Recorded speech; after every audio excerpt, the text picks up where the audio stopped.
pada kesempatan kali ini saya akan mempresentasikan tentang budaya positif yang ada di sekolah kita. Karena kebetulan lampu mati, jadi tidak bisa saya presentasikan. Sudah saya kirim ke WA Bapak Ibu sekalian. Tolong dilihat WA-nya masing-masing, sudah saya kirim di grup. Di sini pada halaman pertama itu diseminasi budaya positif.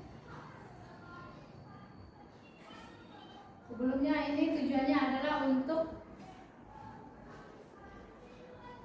membudayakan budaya positif yang ada di sekolah kita. Ya, latar belakangnya budaya positif ini adalah keyakinan dan nilai yang disepakati yang menjadi kebiasaan bersama yang akan dilakukan dalam waktu lama. Budaya positif dapat diharapkan dalam pembuatan keyakinan kelas agar siswa merasa terlibat dan bertanggung jawab dalam menjalankan disiplin tersebut. Kemudian guru belum menerapkan penyelesaian masalah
perilaku manusia. Bisa Bapak Ibu lihat teori perilaku manusia di sini. Oke, di sini yang pertama itu ada motivasi eksternal. Apa itu motivasi eksternal?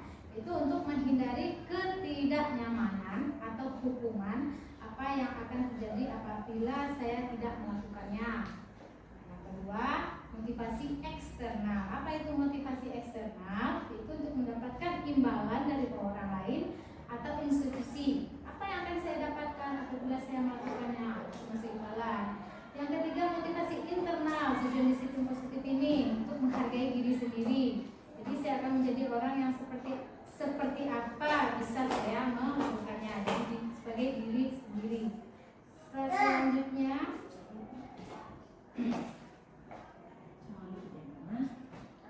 ini bisa Bapak Ibu lihat selanjutnya.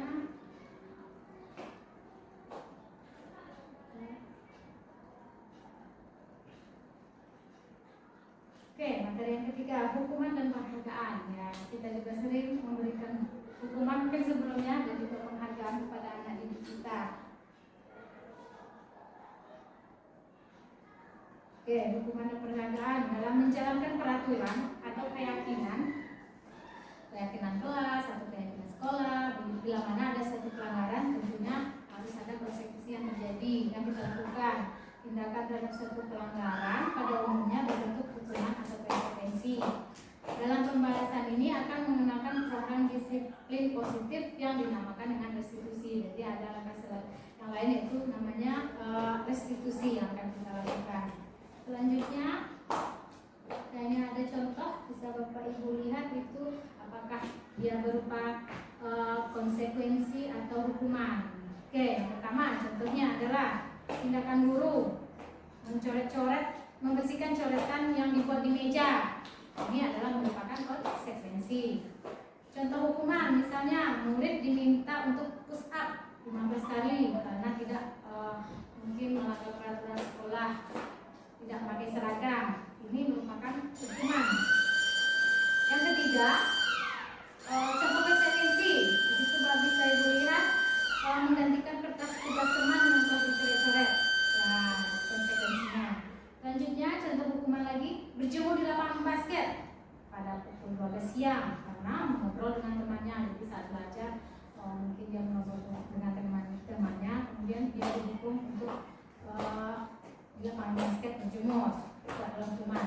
Itu selanjutnya, murid diminta tidak berpakai apa-apa pada kakinya atau tidak memakai sepatu atau sendal sepanjang hari karena tidak menggunakan sepatu warna hitam. Itu adalah jenis hukuman juga. Selanjutnya, berdiri di depan kelas sambil mengangkat satu kaki. Nah, ini juga sering dilakukan oleh guru-guru sebelumnya. Mungkin ini adalah contoh dari hukuman juga. Kemudian membersihkan tumpahan air di meja karena tersenggol pada saat belajar. Nah, ini merupakan contoh dari konsekuensi. Oke, slide selanjutnya bisa Bapak Ibu lihat itu. Nah, di sini dia. Apa itu perbedaan hukuman dan konsekuensi? Nah, hukuman dan konsekuensi perbedaannya pertama hukuman itu sesuatu yang menyakitkan dan harus terjadi. Kalau konsekuensi itu sesuatu yang harus terjadi. Yang kedua, membuat anak itu sakit. Kalau hukuman itu bisa jadi anak itu merasa sakit secara fisiknya, misalnya atau sakit hati jangka waktu yang lama. Kemudian contoh kalau konsekuensi membuat anak itu merasa tidak nyaman dalam jangka waktu yang pendek. Selanjutnya, anak membenci kedisiplinan. Banyak ya anak murid kita itu yang benci tentang kedisiplinan. Konsekuensinya itu anak menghargai disiplin. Kalau hukuman itu paksaan. Tapi kalau konsekuensi stimulus dan tanggapan. Selanjutnya, mendorong anak menyakiti diri sendiri. Ya, termasuk hukuman juga. Konsekuensinya mendorong anak agar mudah menyesuaikan diri. Selanjutnya, konsep diri yang buruk. Nah, kalau hukuman konsep diri yang buruk. Kalau konsekuensi itu konsep diri yang baik. Selanjutnya, anak belajar untuk menyembunyikan kesalahan. Kalau hukuman dia akan menyembunyikan kesalahannya. Kalau konsekuensi anak itu belajar untuk mematuhi peraturan. Jadi dengan adanya peraturan ini dia konsekuensi ini dia akan mematuhi peraturan. Selanjutnya, marah merasa bersalah, dipermalukan atau tidak merasa dihargai. Jadi kalau kita siswa kita ini diberi hukuman, dia akan merasa marah dan tidak dihargai. Kehilangan hak untuk tidak nyaman atau diasingkan untuk sementara waktu.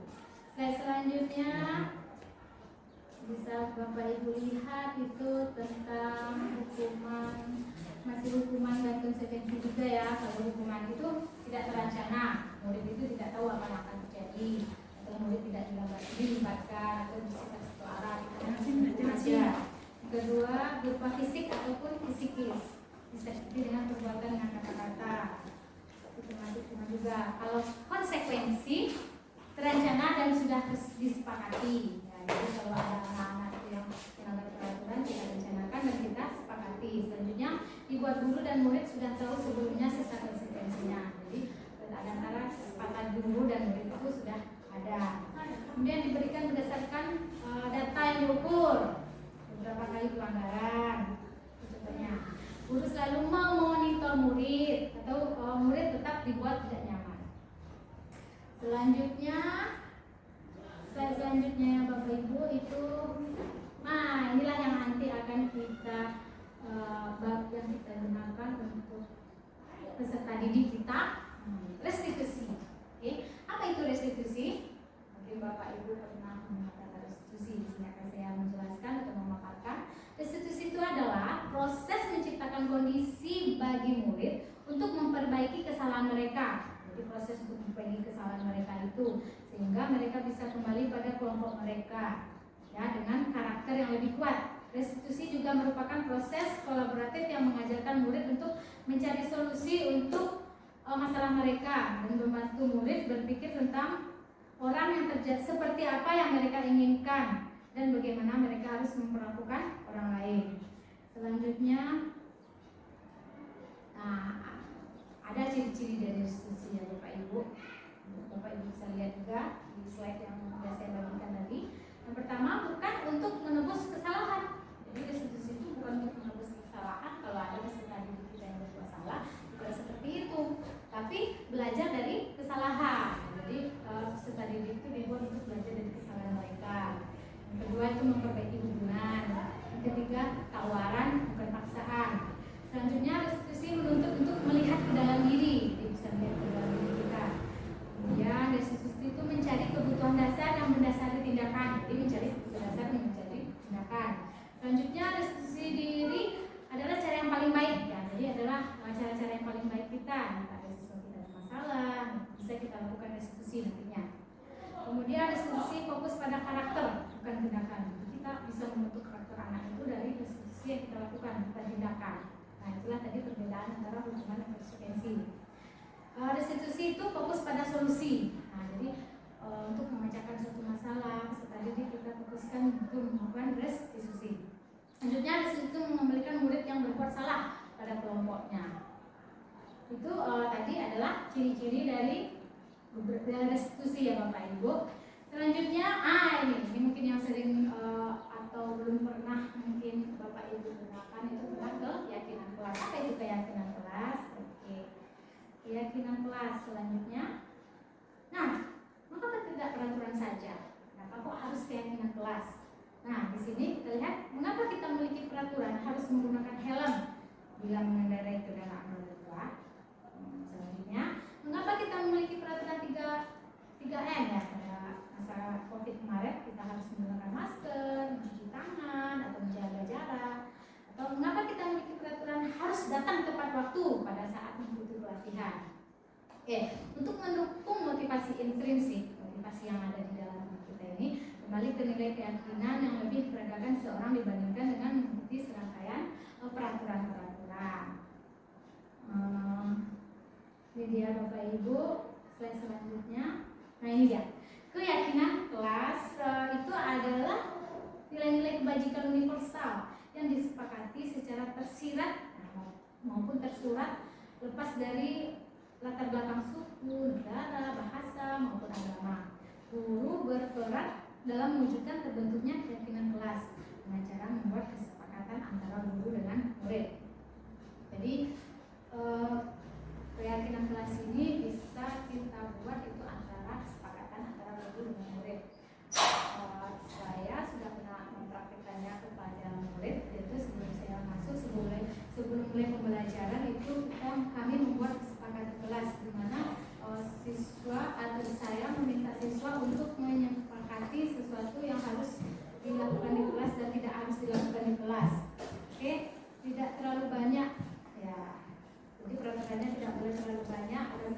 dipahami dan juga mudah dilakukan oleh siswa kita.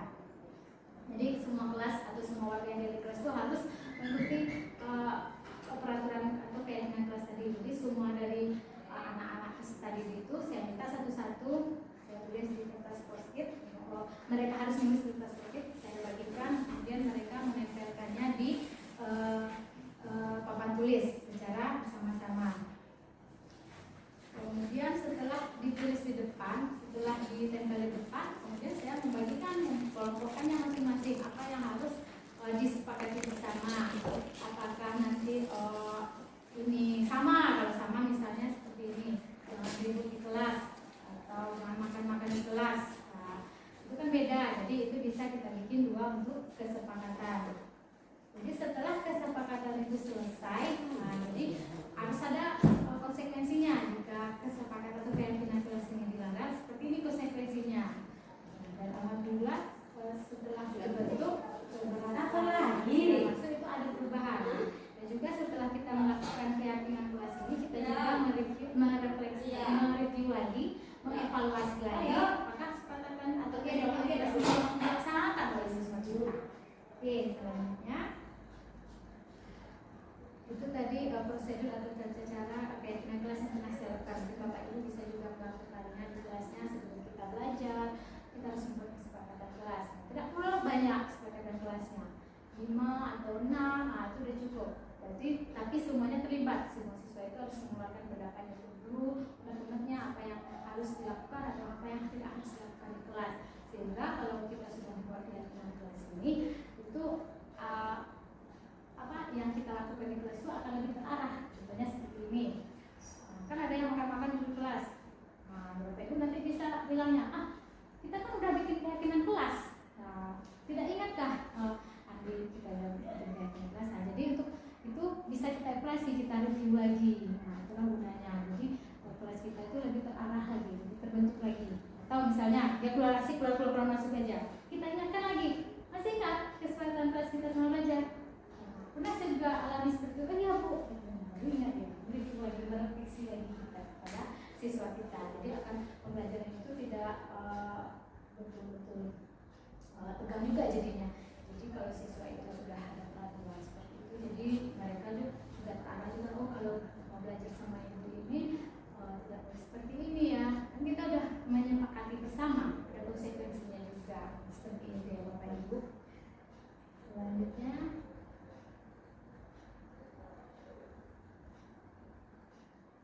jadi Bapak Ibu bisa jadi Bapak Ibu bisa membuat keyakinan kelas itu sebelum kita mulai belajar untuk di dalam kelas ini. Nah ini ya, apakah perbedaan antara peraturan dan keyakinan kelas? Di slide itu bisa Bapak Ibu lihat juga, selalu kembalikan buku ke tempatnya. Itu peraturan. Kalau keyakinan kelas, tanggung jawab. Bisa kita bikin seperti itu. Atau dilarang mengganggu orang lain, itu adalah peraturan keyakinan kelas. Menghormati orang lain, jadi bahasanya agak diperhalus sedikit.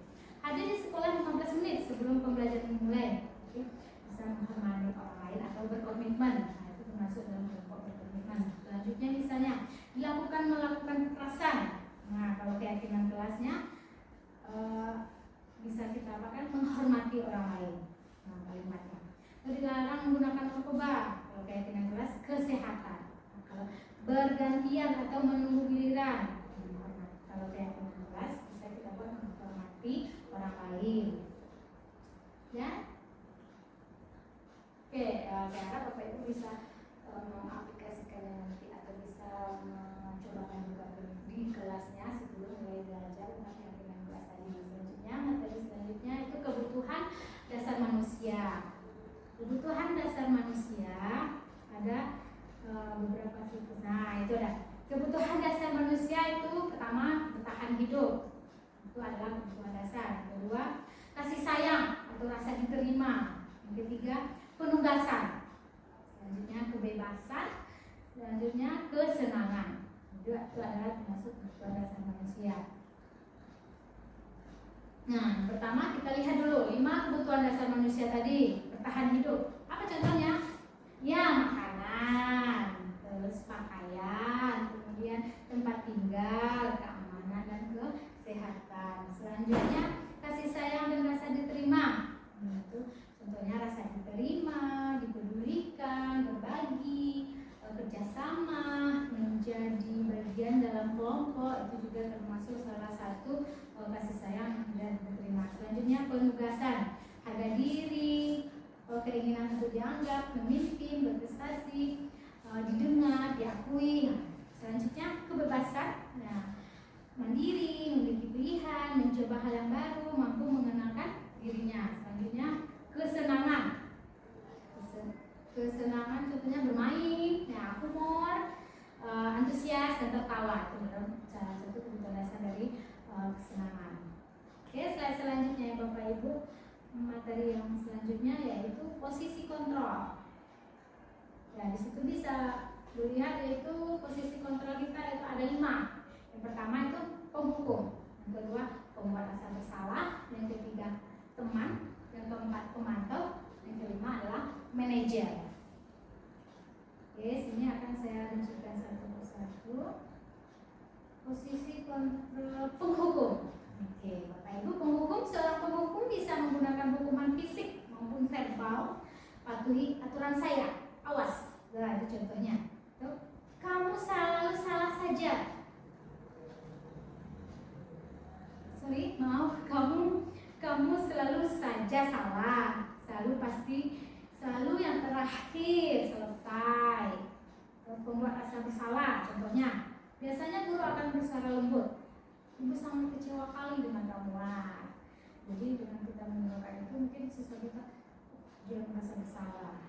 Atau berapa kali sih ibu harus memberitahu kamu? Itu juga salah satu kalimat dari membuat anak peserta didik kita itu merasa bersalah. Terus kalau sebagai teman, guru pada posisi sebagai teman ini tidak menyakiti murid, tetapi berupaya mengontrol murid melalui persuasinya.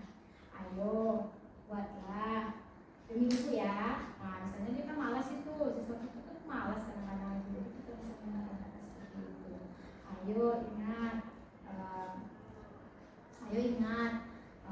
bagaimana bantuan ibu selama ini. Jadi mereka itu, akan merasa seperti apa, seperti itu. Selanjutnya posisi kontrol pemantau. Memantau itu berarti mengawasi. Posisi pemantau itu berdasarkan peraturan atau sanksi. Contohnya apa? Apa yang kamu lakukan? Yang telah kamu lakukan? Sanksi atau konsekuensinya apa? Jadi kita bisa menggunakan terus. Selanjutnya manajer. Nah, kalau manajer ini dimana kita sebagai guru berbuat sesuatu bersama dengan murid, mempersiapkan murid, mempertanggungjawabkan perilakunya, menuntun murid agar dapat menemukan solusi dari masalahnya. Jadi kalau kita bisa menggunakan posisi manajer ini akan lebih baik. Apa yang kita yakini, kembali lagi keyakinan kelas ya. Bisa kita mengungkapkan strategi siswa, apa rencana kamu untuk memperbaiki hal ini? Itu kita sebagai manajer. Oke, selanjutnya Bapak Ibu, posisi ini dia segitiga restitusi. Oke, segitiga restitusi ada langkahnya, ada 3 langkahnya. Menstabilkan identitas, validasi tindakan yang salah, kemudian menanyakan keyakinan. Contoh misalnya menstabilkan identitas itu, kita semua akan melakukan hal terbaik yang bisa kita lakukan. Kalau validasi, semua perilaku memiliki alasan. Kalau menanyakan keyakinan kelas, kita semua memiliki motivasi internal. Selanjutnya, di situ ada, bisa ibu lihat, itu ada segitiga restitusi di situ, yang berbentuk segitiga dia ya Bapak Ibu. Oke, selanjutnya,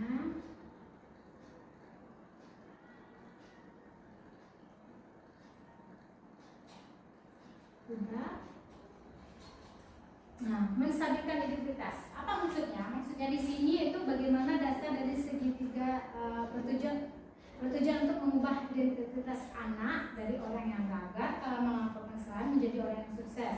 Yang kedua, tidak ada manusia yang sempurna. Jadi kita bisa melakukan kesalahan, tidak ada manusia yang bisa sempurna, kesalahan misalnya.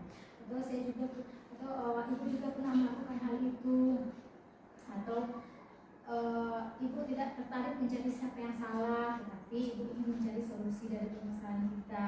Itu adalah contoh kalimat untuk menstabilkan identitas dari peserta didik kita.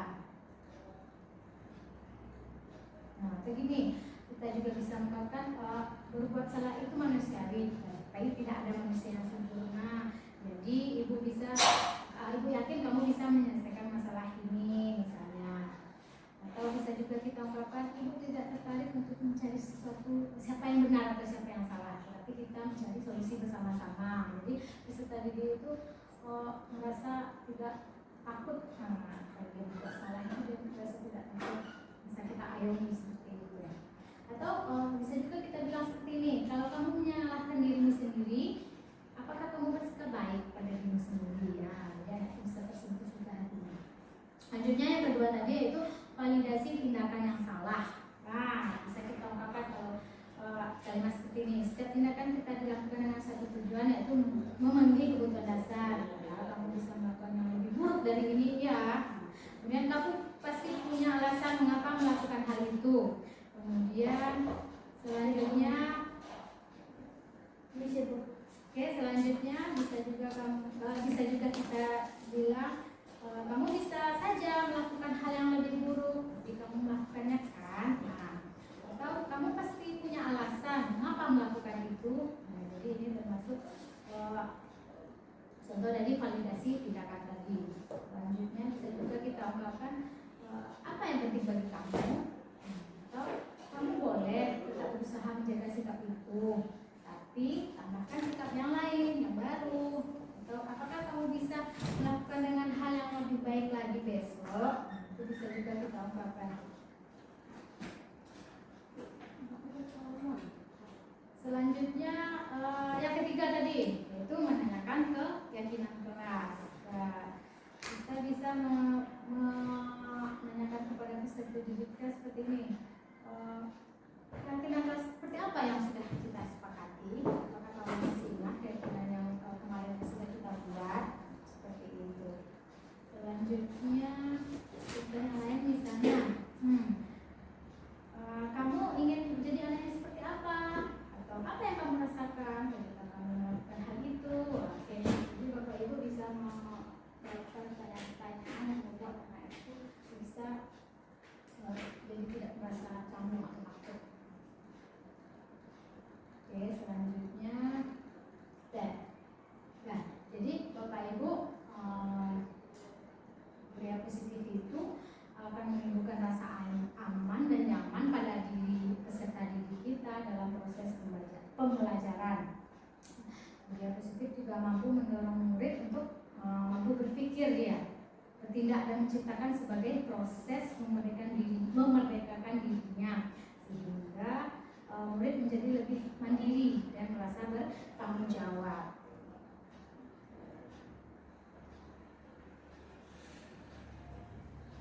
Oke, refleksi. Jadi Bapak Ibu bisa kita ya, Bapak Ibu dan saya juga bisa merefleksi tentang apa yang sudah saya paparkan tadi, tentang ada beberapa hal yang harus kita budayakan di sekolah kita ini, supaya kedepannya sekolah kita ini menjadi sekolah yang memiliki siswa yang memiliki karakter yang baik, yang menerapkan budaya positif yang baik juga. Kita sebagai guru itu menjadi pedoman bagi mereka, menemani mereka, menjadi model bagi mereka. Ya, Bapak Ibu, kita di depan kelas adalah artis ya, sebagai artis dari ujung rambut ya, kepala sudah di depan kita tengok lihat sama siswa peserta didik kita.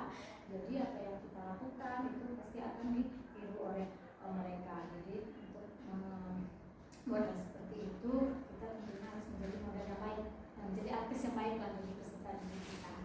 Oke, terima kasih saya ucapkan kepada Bapak Ibu yang sudah hadir pada hari ini.